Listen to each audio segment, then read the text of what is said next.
Hi everybody, Stefan Molyneux from Free Domain Radio. Hope you're doing well. It's Canadian Unidle time as I clarify some comments I made in my recent Mandela video about Mahatma Gandhi, where I said he was not all that he was praised to be, and people have asked for clarifications, which I'm happy to supply. Just before we begin, though, we are up to about 3 million downloads a month. Now, people, I ask for about 50 cents a show, which is the culmination of 40,000 hours of study, which has produced this work. I think is a fair price. And there's a whole bunch of you who are not supporting the show, who are not donating. Now, please, come on. This is a pretty unique show. I think it's a very valuable show. I think that all of the listeners and watchers agree. I hope that you agree. If you're new to the show, skip it. Don't worry about it. Enjoy, imbibe, enjoy. If you can't afford it, no problem. Enjoy. But maybe you can share some videos. But if you do have a few shekels rolling around the old wallet, I would really, really appreciate it. And I think that it's the right thing to do. I mean, I think you know it's the right thing to do.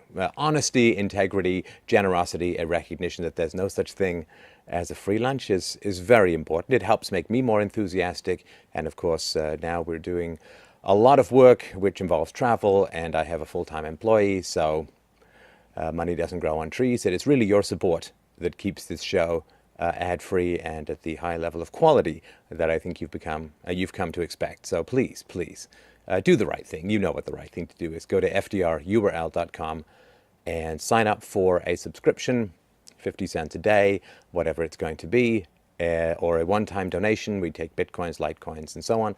But please do the right thing and sign up for something. It's very important. You'll feel better. You'll feel like you're doing the right thing. Philosophy is really there to be lived, not just listened to. So thank you very much for your support. That's fdrurl.com/donate.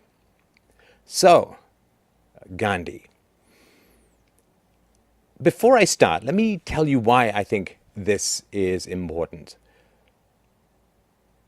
I think it's really important because idols and hero worship diminish you. I only became anything of substance really in this world once I stopped worshiping people, because all of the glory and power that was within me was being sprayed up in a useless mist to coat the demon feet of the illustrious. And I would really suggest that the further you look up, the further down you feel. And you don't want to feel like a supplicant at the feet of Olympus, watching the antics of the sky gods that you feel you can never approach. Hero worship diminishes you, and it diminishes me. Worship no one. Only be yourself. Now,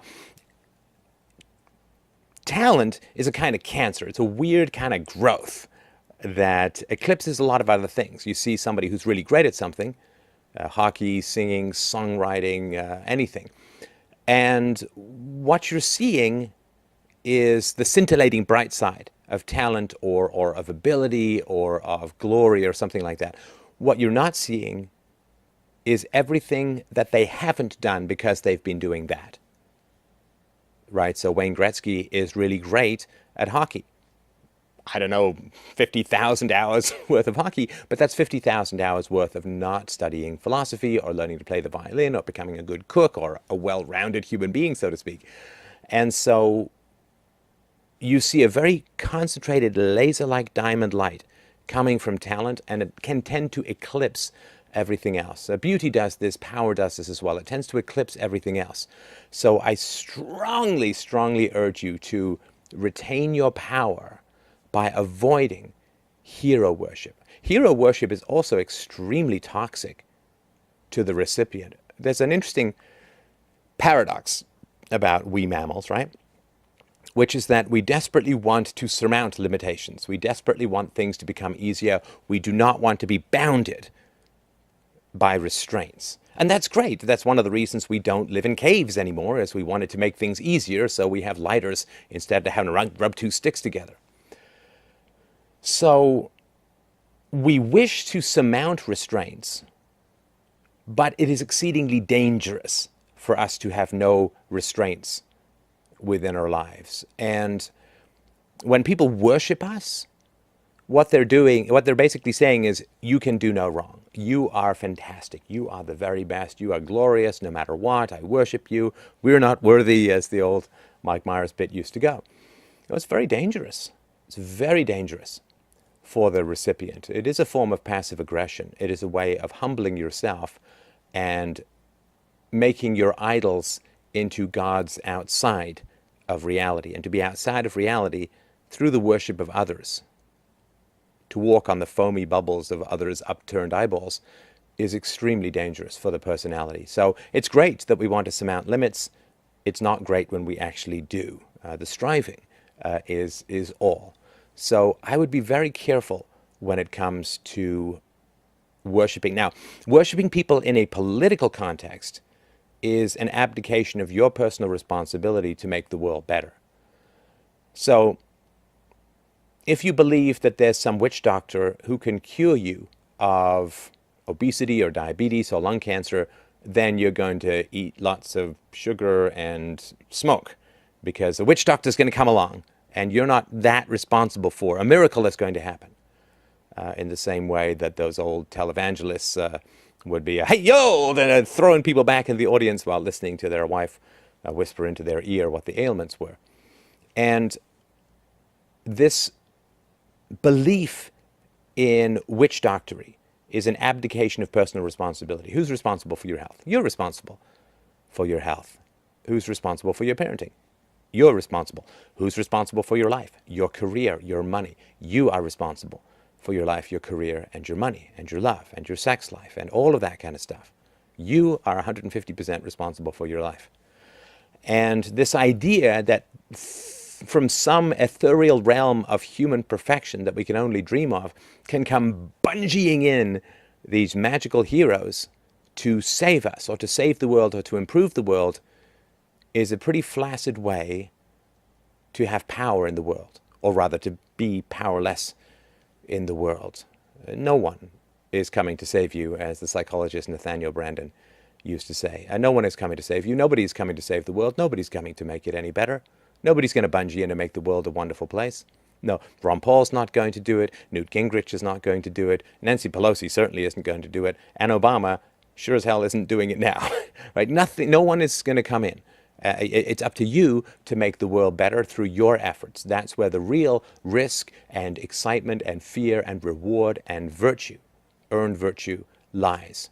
And the powers that be love it when you worship the magical person, the semi-deity, because you know you're not that person. And it also puts you in a state of waiting, or in a state of supporting, or in a state of praising, or in a state of expectation, all of which take your spine and grind it up to mount as flagpoles to the vanity of the mad and powerful. So this is one of the reasons why tearing down idols is absolutely essential. Tearing down idols is building us up. So with that in mind, let's have a look at Mahatma Gandhi. Okay. Now, there's a couple of things I'm going to talk about. I'm going to substitute a couple of words because the word kafirs in South Africa basically means niggers. So I'm going to use that just because not many people know that. Gandhi, as you probably know, was born in the Indian state of Gujarat. He was married when he was 13. His wife was 14. I guess that would be a cougar. And that's not particularly early by the standards of the time. And his wife got pregnant very quickly. And then 2 years later, his father was dying. Gandhi left his bedside and had sex with his wife. And then his father died while he was having sex. Some people theorize, and I think Gandhi even confessed to this in oblique ways, that this is one of the reasons why he became kind of repulsed by sexual love later on in his life. His relationship to sex is important. And the reason why it's important is you want to have universal standards, right, as a basic thing of philosophy. Like physics, you have universal standards. And in philosophy, you have to have universal standards. Otherwise, it's not philosophy, it's opinion. And think of me, if you want, or anyone that you know who's even a mildly prominent figure. Think of me saying this kind of stuff. It is the duty of every thoughtful human being not to marry.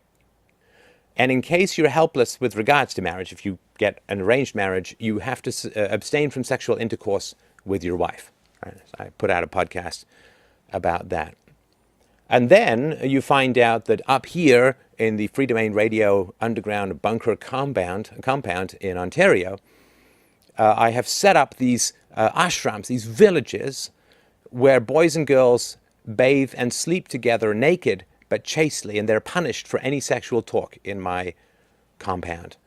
And men and women are segregated, and husbands are never allowed in my compound. You are not allowed, if you're a husband, to be alone with your wife. And if you feel passion, you must take a cold bath. However, in true mystical fashion, the rules do not apply to me. So I have a secretary, and my secretary has a very attractive sister, who's also my personal physician.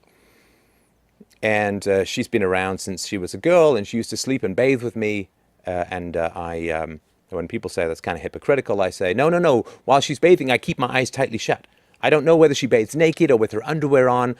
I can tell from the sound that she uses soap. And after my wife dies, I have more women around me, and they all have to sleep with me naked to test my ability to resist lust, because I say I'm an incredibly lustful human being. And there are experiments where women will attempt to arouse me with strip teases or other non-contact sexual activity, hoverbot lap dances or whatever. And it does appear that this did sometimes cross over into sexual activity. So in one of his letters he wrote, "Venus sleeping with me might be called an accident. All that can be said is that she slept close to me." So it's more than just floating around giving high-cost lap dances. So this is around the time of India's independence from the United Kingdom. And 77-year-old Gandhi got rid of the woman who was, this woman who was 33 by this time, and replaced her with someone almost half her age. And so he was in Bengal, and we'll get to some of the political stuff in a sec, but he was in Bengal to see what comfort he could offer in times of intercommunal violence in the run-up to independence. Gandhi called for his 18-year-old grandniece, Manu, to join him and sleep with him. And he said, "We may both be killed by the Muslims and must put our purity to the ultimate test so that we know that we are offering the purest of sacrifices, and we should now both start sleeping naked." I think in the pickup artistry community, this is the killed by Muslims gambit, which is not as common as you might expect. 18-year-old Abha, the wife of Gandhi's grandnephew Kanu Gandhi, rejoined Gandhi's entourage in the run-up to independence in 1947, and by the end of August, Gandhi was sleeping with both Manu and Abha at the same time, naked as part of his sexual test. They would massage him and so on. Now, I mean, this is obviously kind of salacious, but it's also pretty creepy, frankly. I mean, these women are pubescent. They are relatives. They are sleeping with this old man naked. Come on.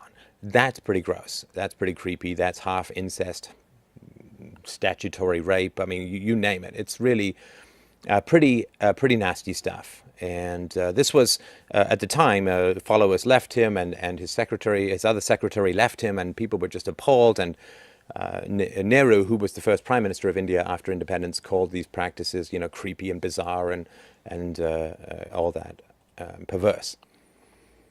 So it's not wildly unimportant how people live their lives. Like, if you think of me doing this kind of stuff, and I know you do, then you'd probably be pretty creeped out, and you'd say, well, that's pretty damn culty, right? I mean, that's, don't sleep with your wives. I'm going to sleep with their daughters naked just as a sexual test. Oops.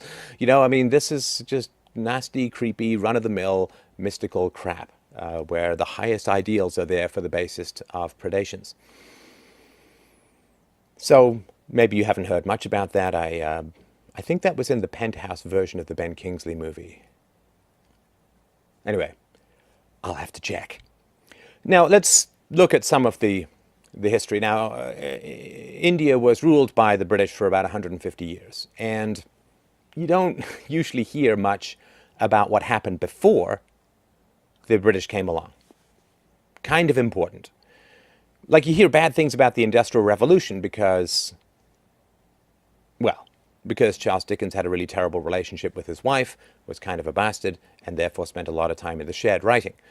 And so you hear a lot of bad stuff about the Industrial Revolution. You don't really hear much about what came before the Industrial Revolution, which is really kind of tragic because, anyway. But we'll get into what happened before. But the thing to understand about the British control of this massive country is that there were never more than 70,000 British troops in India. Hundreds of millions of people. And the running of the country was an enormous infrastructure of native troops and police and bureaucrats, right? So you know from the recent abomination of an invasion of Iraq that if the locals are not really into you, you know, if they're totally not that into you, then they will regularly blow things up and steal and kill people and so on. That didn't really happen so much in India. As Hitler observed, Indians merely had to spit all at once and every Briton in India would have drowned. Evil but occasionally witty. So why did so many Indians like the British? Well, because of what came before. So for 8 centuries, that would be 800 years, or the approximate length of The Hobbit Part 2, for 800 years before the Raj, the subcontinent had been subjected to the plunder and depravity of the Mughals. I think that they were trying to pronounce Mongols. The Mughals, who were Muslim rulers, who came from as far west as Turkey. Now, what was it like to live under the Mughals? Well, think of homicidal Klingons on their period. During the time of the 800 years that they were under the subjugation of the Mughals, Delhi, the capital, was razed to the ground, burned to the ground 8 times in that period. Maybe it was a centenary. Great pyramids were constructed with the skulls of its inhabitants. So that's not good. And the other thing, of course, that was pretty tragic prior to the British coming was Islam, of course, permits the enslavement of non-Muslims. I love it. So Indians were sold across the Islamic world in such quantities that the international price of slaves collapsed. So there's an Afghan mountain range called the Hindu Kush, which translates as the Hindu slaughter, and it's so named after the huge numbers of Hindus who died there while being frog-marched by the Muslims to the markets of Arabia and Central Asia. So the fun of the Muslims will be revisited in the partition of India and Pakistan, but I think we can basically say not a great place to backpack if you are carbon-based. So there was, of course, predation and exploitation in the colonial control of the world, and a lot of Westerners and Western thinkers fought against colonialism as a hangover from some of the papal-sponsored crusades and other forms of interventions from the Middle Ages. This is from a book. I'll put the notes. The notes for everything here will be in the description. An economist writes, if one compares the rate of growth during the 19th century, it appears the non-colonial countries had, as a rule, a more rapid economic development than colonial ones. There is an almost perfect correlation. Thus, colonial countries like Britain, France, the Netherlands, Portugal, and Spain have been characterized by a slower rate of economic growth and industrialization than Belgium, Germany, Sweden, Switzerland, and the United States. Now, I know that the latter group are not perfectly non-colonial, but relative to the first group, they're much less. The rule is, to a certain extent, also valid for the 20th century. Thus, Belgium, by joining the colonial club in the first years of the 20th century, also became a member of the group characterized by slow growth. It is obvious that this correlation is far from being proof that all colonial ventures have been economically counterproductive. However, nothing excludes such a possibility. This correlation can at least be partial proof that colonialism has not been such a powerful force for development and industrialization. It's covering his ass. And, you know, for those of you who have noticed the vast smoking moon crater of the U.S. economy that has occurred since the U.S. went full-tilt colonial boogie throughout the basically last half and first part of the 20th and 21st centuries, well, yes, you can see that the US economy is not doing great because they have 750 military bases overseas, and at some point may think of leaving Japan and Germany, which they conquered over 60 years ago. There were other benefits to colonial rule. So in 1846, the British commissioner, John Lawrence, you have to say it that way, I don't know why, told the local elites that Punjabis could no longer burn their widows, commit female infanticide, or bury their lepers alive. Lovely. Now, when the Punjabis protested, saying, "You promised there would be no interference in our religious customs," Lawrence steadfastly replied that it was British custom to hang anyone. It was British religious custom to hang anyone who did such things. So they stopped the Punjabis from burning their widows, committing female infanticide, and burying their lepers alive. Even more importantly, in addition to outlawing these barbaric practices, the British also did the slight subcontinental favor of outlawing slavery in 1843, at a time when an estimated 10 million Indians were slaves, which was up to 15% of the population in some regions. Now I believe 10 million is 15% of your average Mumbai city block. And of course, the British exported to India the modern methods of fighting contagious diseases, which caused a huge population explosion. And much like in South Africa, where from the early 20th century until the end of apartheid, until the beginning of apartheid actually, the black population rose tenfold. Significant gains in the population of India were gained by sanitation and hand washing and other methods of combating contagious diseases and so on. Unfortunately, sorry for this race through Indian history, but unfortunately, when it came to separating India from the UK, they basically had a whole bunch of UK advisors, and the sort of top Hindu political castes were all trained, as was Gandhi to some degree, in British schools, right, in Oxford and Eton and all the other socialist rat's nest, wherein the ruling classes had retreated after the aristocracy had been somewhat controlled as a result of the Industrial Revolution. So the central planning of the Indian economy went full pace from the late 1940s until the early 1990s, when they realized that socialism doesn't work. We in the West wait for that lesson to boomerang back to us. That would be nice. So Nehru, the first Prime Minister of India, said, "Of course we want to socialize, but we are not opposed to private enterprise. We want to encourage in every way private enterprise. We want to promise the entrepreneurs who invest in our country that we will not expropriate them nor socialize them for 10 years, perhaps even for a longer time." Isn't that lovely? What an invitation to come and get pickpocketed by the state. Now, you may have seen the movie Gandhi with Cliff Clavin, and you may not know that the Indian government financed 1/3 of the cost of production in order to make sure that Gandhi was portrayed as an absolute pacifist. One of the reasons why governments like promoting pacifism when they're not imperialistic is because you can then screw your people more if they're absolute pacifists. Now, another fairly unsavory aspect of Gandhi was his abysmal racism. Oh, yes. Yeah, no, I hear you. I really do.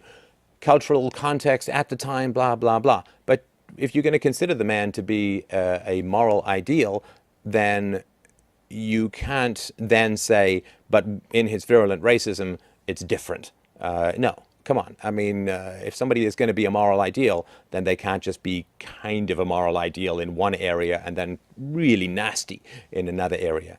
You know, that's like saying I'm perfectly healthy except my arm that's missing. So Gandhi trained as a lawyer, couldn't get work in India, and went to South Africa, where he stayed for quite a long time. And he was pretty appalled at the treatment of Indians in South Africa. Not at all appalled by the treatment of what are called in South Africa Kafirs, or what would be known in America and most of the West as niggers. Gandhi, Hindu. Hindu, caste system. Caste system, the only aspect of a major religion, as Hindu is in fact the only religion that formally advocates slavery and massive class distinctions, where people are at about the same level of pets once they're down at the untouchable level. And so he cared about Indians, but he didn't care about blacks, which he placed slightly above the animal level. So his satyagraha was for the better treatment of Indians, his sort of crusade. So he said, you're treating them basically the same as the savage niggers, which is completely wrong. So he stayed, in 20 years, South Africa never had any contact, social contact with the blacks. He was horrified when he was lodged with the natives in the same jail ward. He hated wearing the same clothes, same styles. He didn't like sharing the food, hated sharing the toilet. And he said, niggers and Chinese prisoners are wild, murderous, and given to immoral ways. Niggers are, as a general rule, uncivilized, the convicts even more so. They are troublesome, very dirty, and live almost like animals. And should we get to this? Yeah, let's dip into it now. Okay. So there was a Zulu uprising, of Zulus, of course, a tribe in Africa, a Zulu uprising against the white rule, and who jumped to serve and became a sergeant in the British Army against the Zulu uprising? Yes, it was the pacifist and egalitarian Mahatma Gandhi. He got a medal, and he was very active, did anything he could to help kill as many blacks as he possibly could. So if you like Nelson Mandela and you like Mahatma Gandhi, you have to recognize that if they'd kind of been around at the same time, Mahatma Gandhi would be the one to put a bullet through the eyes of Nelson Mandela. You know, just one of these interesting things about people who don't learn moral philosophy from the ground up, but live on charisma and nubile young women. So during his time he actually supported the British government in 3 major wars. Anyway, he said, "It is not for us to judge whether the nigger revolt is justified or not," says Gandhi. "We are co-colonists with whites of this land, whereas the black savages are as yet unfit to participate in the political affairs of the colony." In 1921, so the British, the Russian Revolution, fermenting throughout the teens of the 19s, obviously in 1917 erupted in Russia, began to really ferment against colonialism. So the British actually shipped Gandhi off to India in order to quell some colonial stuff, but he kind of changed his mind, and the Congress Party, which was founded and funded by the British, and which of course Gandhi was prominent in 1921 he started delivering these violent speeches inciting racial hatred against the British, and during bloody demonstrations and riots against the visit of the Prince of Wales, William Francis Doherty, who was an American citizen working in Bombay, was murdered. And Gandhi was implicated in, riling up the crowds with his racial hatred, anti-British and racial hatred. And this guy was killed, and I'll put a link into all of the details about this, but Gandhi personally got involved in the cover-up of this gruesome murder through bribery and intimidation, because he was terrified that the details of the murder and his role in it would tarnish his image in the West. So a good marketer and a good marketer always knows where to bury the bodies, cover them up with lime and propaganda. Now, there is this belief that Gandhi achieved Indian freedom without spilling a drop of blood. I would really argue it was the pacifism of the British that made that possible, combined with the unbelievably economically devastating effect of the Second World War. People say, well, the British made so much money off colonialism. Well, if they did, when they were broke at the end of the Second World War, why did they give up all their colonies? Because the colonies were a net goddamn burden. Controlling people, bullying people, shooting people, and jailing people. This is not as productive as trading with people, right?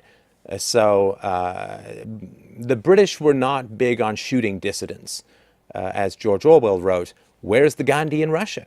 well, Stalin would have just shot him the moment he stuck his head above his cubicle. So the British were not as violent and repressive as some of the other colonial powers. Just ask, say, the Eastern Bloc after the Second World War. And so it really was the British pacifism and not Gandhi's pacifism that resulted in this, and the fact that the British had to leave because they didn't have enough money to pay for the empire. Think of the US empire. Think of the war in Iraq. Most people are broke. Or going broke paying for it, but a few people are profiting like mad. Well, that's exactly what colonialism is. It's just another one of these concentrated benefits, diffuse cost bullshit, rent-seeking things that people like when there's a government around that they can bribe, bully, or intimidate. So it was the same thing with the colonies. So one of the great tragedies, of course, of the 20th century was the partition in India. So in 1947, there was a partition, and it was along Muslim and Hindu lines. So prior to 1947, there was just India. There was no Pakistan. And Pakistan was divided. There was one on this side, one on this side, and the Hindus in the middle. Now, the Hindus wanted to set up something called Ram Raj, which is a mythical Hindu kingdom based on a caste ideology. Caste is like the ultimate racism, slavery, nasty, evil bullshit. And in the state of Punjab alone, between 11 and 12 million people lost their homes. They had to move. This is one of the, where they lived for centuries, one of the most massive dislocations in all of human history. At least 1 million people died in religious warfare alone, right? So the Muslim minority was afraid that when the Hindus got in power, they were going to be treated badly, and so they separated and gave the Muslims their own country. Ooh, never any problems there. Gave the Hindus their own country, maybe some problems there too. And all of this was happening that was just unbelievably wretched. And Hitler received a nice letter from Gandhi calling him his friend in 1940 when, you know, Hitler's intentions and activities were not a massive mystery. So when you start this process of dismantling what the British had held together, you know, with spit and stiff upper lip and boot polish, the resulting madhouse slaughter, and India and Pakistan have had two major wars since, with the casualties running into the hundreds of thousands. They both have nuclear weapons. This would not have happened had there been a more rational, a slow transition from the British. So again, I don't know how that would have looked. I would have educated everyone in philosophy, or wait till the internet, till people can learn how to think better, or whatever. What did happen was 12 million people had to move, and the move was just wretched, and people selling their treasured belongings and wedding rings for like a bottle of water. It was unbelievably horrendous. And all the while, Gandhi is reciting the murderous sermons from his favorite scripture, the Bhagavad Gita. Gandhi is supposed to have taken a vow of poverty, demanded and got, even when he was in jail, the same comforts enjoyed by British high officials in India. This apostle of peace, when a Jewish delegation came to him to complain about the evils of Nazism, he said that you should oppose the evils of Nazism by something called soul force. In other words, that he said that the Jews should fight Nazism by committing mass suicide. And he also was very big on annexing Kashmir, the territory, not the Robert Plant song, by armed aggression.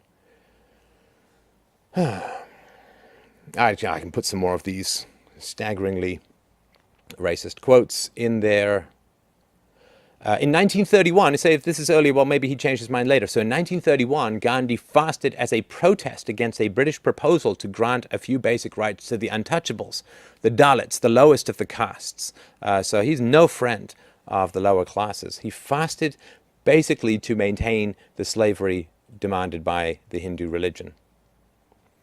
So his loyalty was to the British Crown. He was Sergeant Major Gandhi. He won a war medal for the Zulu campaign. When war broke out in 1914, Gandhi immediately contacted the War Office, swore his unshakable loyalty to the Crown, and organized the Indian Volunteer Corps. He wrote to the Viceroy, "I would make India offer all her able-bodied sons as a sacrifice to the empire at this critical moment." He justified this by citing the Bhagavad Gita and saying Indians have always been warlike. And so he really liked the British. He fought. He was a murderer. Right? He murdered Zulus for the British, as far as I can tell. I mean, certainly, or participated in the army that murdered them.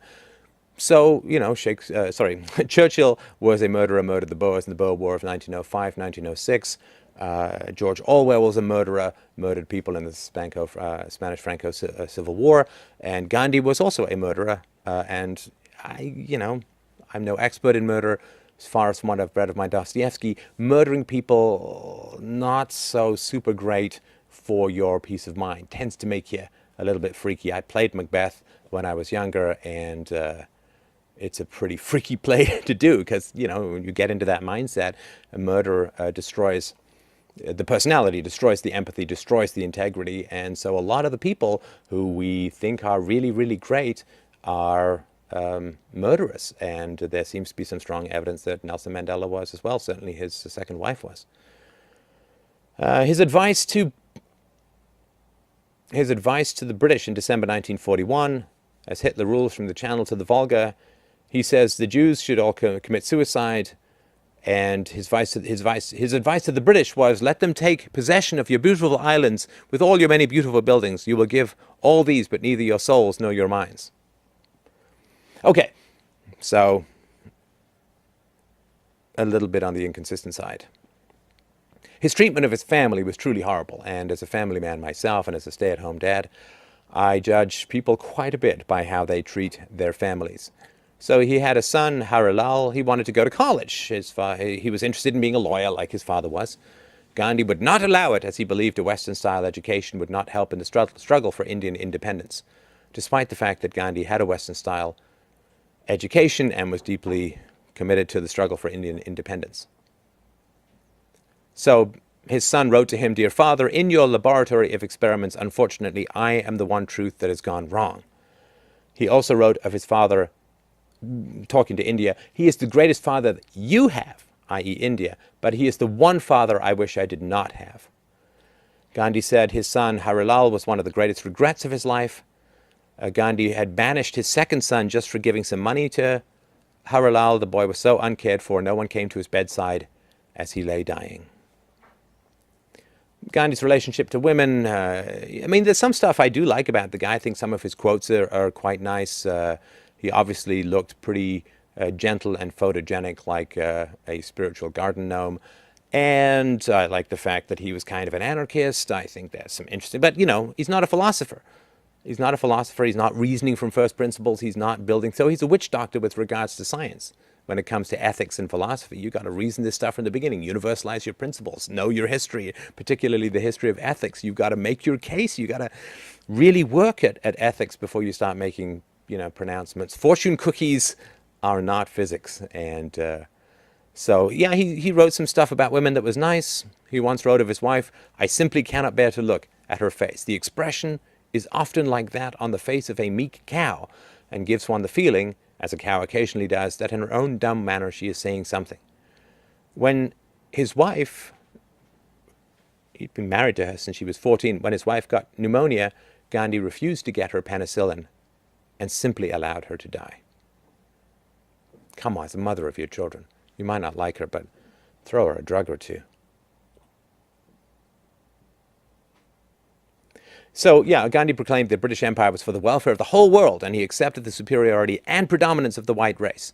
He reminded the white people that upper caste Indians share with the Europeans a common heritage, the blood of the noble Aryan race. That never goes wrong. According to him, it is Aryan blood which is responsible for the advancement of human civilization. He suggested to a guy named Reverend Doc to civilize the niggers by converting them to Christianity and by infusing Aryan blood into their race. He told the white colonists that the preservation of racial purity, apartheid, was as important to the Indians as to the Europeans.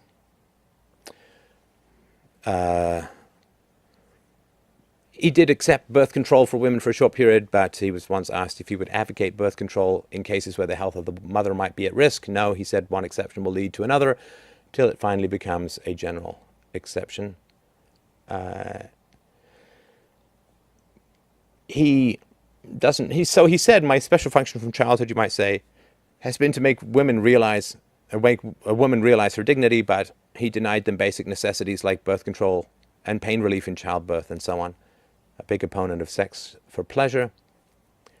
Now, some Indians believe or make the case that Gandhi actually delayed Indian independence by 25 years due to his erratic beliefs. And the India today doesn't really follow Gandhi's teachings anyway. Like the later, be the change you want to see in the world stuff. So he's revered as a holy man. I once dated an Indian woman who told me that when Ben Kingsley went around India, everybody went nuts because he was revered so much. But the principles he supposedly stood for are not applied. So the violence against the untouchables, the Dalits, continues. Rapes, murders, beatings are all aimed at India's lowest class and carried out by other Indians. So the fact that he went on a hunger strike to stop the British from giving rights to the slaves of the Indian society is pretty wretched. And I'll write this stuff. I don't know if all of this is true. I've tried to double check everything, but yeah, he told an Indian audience that black Africans are raw niggers whose sole ambition is to pass his life in indolence and nakedness. And yeah, he defended the caste system, praising its fundamental divisions and so on. So there's a reason why 5 times he did not get the Nobel Peace Prize. So again, I feel like I'm taking a dump on the shiny bald head of the dead, but I think it is really important. These people are fundamentally flawed. I mean, Picasso was a monster. Freddie Mercury broke window panes over people's heads. I mean, you really got to be careful when you worship people of extraordinary talent and significance. When you come across somebody who's revered by people, the first question to ask is, what purpose does that reverence serve those in power? Reverence for someone almost cannot be sustained without the support of the media, without the support of the clergy, without the support of the politicians and the people in power. So what purpose does it serve? Well, having someone that you can worship solidifies a new nation, and hopefully some of this mystical religious worship of a deeply flawed, if not downright immoral human being can recede, and we can begin to reason with each other and speak with each other as empowered and independent human beings, free of these empty ghost legs and chains of the venerated dead. Thank you very much.